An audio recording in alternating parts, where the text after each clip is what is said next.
follow our usual program format as we're addressing a very special topic, drug and alcohol abuse. In October of 1984, Earnest Knighton, Jr., imprisoned on death row at Louisiana State Penitentiary for the murder of a Shreveport man, asked that he be allowed to tell his story to the media in the hopes that it would prevent someone else from making a similar tragic mistake. Mr. Richard Thompson, responsible for the Substance Abuse Prevention Education Program with the Department of Education, reacted to this request. And after making the necessary arrangements with Warden Frank Blackburn and Mr. Knighton's attorney, took the foreign film crew to Angola to interview Mr. Knighton. The following is Earnest Knighton's story in his own words.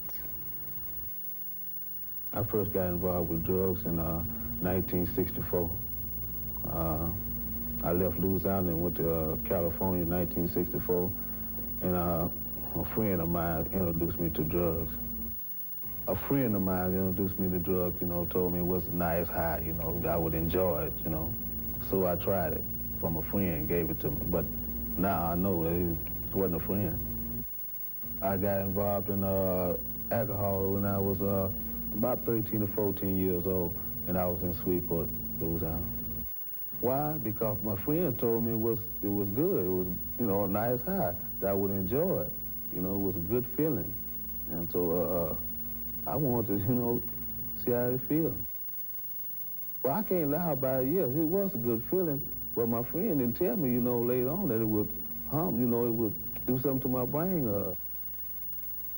No, I didn't. Now, when I first started using marijuana, I thought, it's going to be that. First, I started using marijuana, just not an everyday thing, week or once a week or something like that, and, pretty soon, that high wasn't good enough for me. I wanted to try something different. From marijuana, I went to what they call Red Devil, the barbiturate. I started using those, which is a downer, and that's more dangerous than marijuana, I think so. Okay, like I said, I just started using marijuana, and I didn't really have to steal to get, money for marijuana because I had friends giving it to me, supposed to be my friends. They was giving me marijuana. Okay, after I used marijuana, then I went to Red Devil, then I started using heroin. That's when the crime started then. I pulled a robber or a breaker or something to get money, to get drugs, heroin. The robbery, yes, it was a second-degree robbery, which, in California, second-degree robbery is a, robbery without a weapon, Okay, well, the reason I pulled that robbery is because, yes, I was hooked on drugs then. I pulled that robbery to get money to buy some more drugs. Really, I don't think you can control yourself by using drugs and alcohol either. Like I said, things started going bad for me out there. I was using preludes. I just got carried away on them, like I said, I didn't have no respect for myself and no one else, And I just got tired of the way I was living. I wanted to change, And I decided if I come back down this way, I might be able to start a new life and things might get better for me, So I came on back to Louisiana. Well, when I first got back, things was all right with me. I found a little job and everything, and was gonna get married to a young lady, and something happened. Went back to drugs again. Drugs, like I said, drugs controlled me. When I was in Los Angeles, the idea I had that when I come back to Louisiana, drugs would be hard to get. That was one reason I came back. But when I got back to Louisiana, it was no different. But when I went to California in '64, I didn't know anything about drugs. I think there wasn't no drugs in Shreveport. But when I got back in '77, that was all around me. At the time in 1981, I was hooked on drugs again. I was out of it this time, I was so out of it, I was telling people that Prelude was my woman, That's all I wanted was some Prelude. And at the time that this robbery happened, I still wasn't a violent person. I'm not a violent person now. All I wanted to do was go in the gas station there would get some money so I can get some drugs, Just happened to go off in there and had a gun with me. And I really can't explain how the gun went off. That's the only thing I wanted to do was go in there and get some money, you know, so I can go get me some more drugs, and that's all I wanted to do. At first, yes, I wanted to blame my father, yes, you know, but because he wasn't there when I needed him, you know. But my mother, she did everything she can for me. So now, I'm 38 years old, I feel like I don't have to blame no one but myself for what reason I'm here now. I tried 4 or 5 times, you know, tried to get my life together, you know. Because what it was is when I got out the penitentiary, you know, what I wanted to do was, you know, have a normal life, you know, where I could be proud of myself. Okay, when I got out of the penitentiary, I did that. You know, I found me a job, you know, bought a few things, you know, and I was proud of myself. I was proud of the life I was living at that time. But something always happened, you know.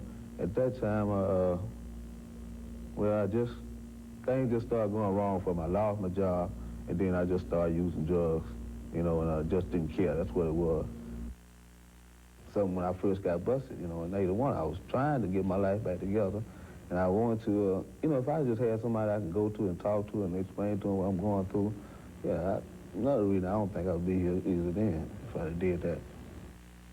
I think also in 1964, if they was the teachers in class, you know, school, if they was telling kids about drugs then, you know, I think I would have listened and I wouldn't be here either. The change I was making in my life, I think if I could go back to when I was 18 years old, I would try to find me a good job, something like that. And what I know now about drugs, and know even more I would get hooked on drugs if I can go back to 18 years old. I would explain to them about my life and, okay, a lot of young kids these days, they want to be like other people's, in other words, like rock stars or something like that. You know, a lot of rich people is, you know, living a nice life, but they got hooked on drugs, and a lot of young kids want to be like them, you know, want to be famous and everything. But you don't have to be on drugs to be famous. I understand you have a son. As a father, what advice would you give him? Well, what I would do, explain to him about my life, how I got hooked on drugs and what it did to me, you know, and everything. I would explain to him drugs is harmless. You know, like you said, a lot of people don't think it is. Marijuana is harmless. You know, they can mess up your brains, you know, cells and whatever, you know.